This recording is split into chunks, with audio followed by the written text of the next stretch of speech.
خدا وکیل یک سوال، اگر حق انتخاب داشتی بین این و این، مگه باز همین انتخاب نمی کردی؟ کارو بگی؟ اقتدار داره ازش میباره. بعد یه چیزی، مگه یک سازنده، یک ماشین ساز، یک کمپانی چقدر میتونه به تو احترام بذاره که یه همچین کابین لوکسی رو برات درست بکنه؟ یا خدا، این حرکتشو خیلی دوست دارم.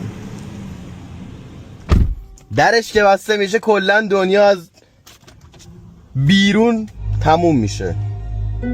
موزیکای فابریک خودش. وای وای وای، خدای من لوکس بودن یعنی چی؟ ساعتشو خیلی خوبه، خیلی خوبه.